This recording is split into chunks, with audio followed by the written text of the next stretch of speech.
Hello అందరికీ. ఇక్కడ మీరు చూస్తున్న ఈ కేక్ వచ్చేసి 1.5 కేజీలో నేను చేసిన కేక్ అండి. ఫ్లేవర్ వచ్చేసి స్ట్రాబెర్రీ ఫ్లేవరు. పైన డార్క్ రెడ్ ఎలా వచ్చింది అంటే నార్మల్గా కింద నేను లోపల అప్లై చేసిన క్రీమ్లోకి వచ్చేసి 3 drops red gel colour add చేసుకున్నాను. కొంచెం పీచ్ షేడ్ వచ్చింది. మళ్ళీ పైన అప్లై చేసిన క్రీమ్లోకి వచ్చేసి కొద్దిగా తక్కువ క్వాంటిటీ విప్పింగ్ క్రీమ్లోకి ఎక్కువ క్వాంటిటీ జెల్ కలర్ యాడ్ చేశానండి. మ్యాజిక్ రెడ్ షేడ్ అది యాడ్ చేసి నేను మిక్స్ చేసిన తర్వాత చిన్న పైపింగ్ బ్యాగ్లో నేను జనరల్గా చూపిస్తాను కదా తక్కువ కలర్ ఎలా కవర్ చేయాలి అని. ఇదిగోండి ఇప్పుడు మీరు చూస్తున్నారు ఇదే కలరే దాన్నంతా కేక్ అంతా అప్లై చేసి కవర్ చేశానండి. సో డార్కర్ షేడ్ చేతికి అంటుకోదు, తిన్నప్పుడు క్రీమ్ చేదుగా కూడా కాదనమాట.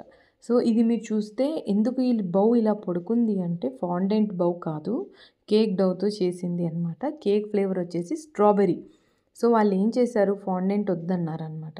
నేను కేక్ స్పాంజ్ ఎక్కువగా బేక్ చేసుకున్నాను. జనరల్గా నేను చెప్తాను కదా స్పాంజ్లోకి ఎమల్షన్ యాడ్ చేస్తానని, ఇందులో ఒక ఎసెన్స్ యాడ్ చేశాను. ఎందుకంటే నేను ఈ బౌ అలాంటి బార్డర్ చెయ్యాలి కాబట్టి.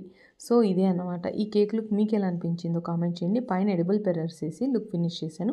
ఇలాంటి మరిన్ని వీడియోస్ కోసం please like, share and subscribe. Final pic క్లాస్లో ఉంది.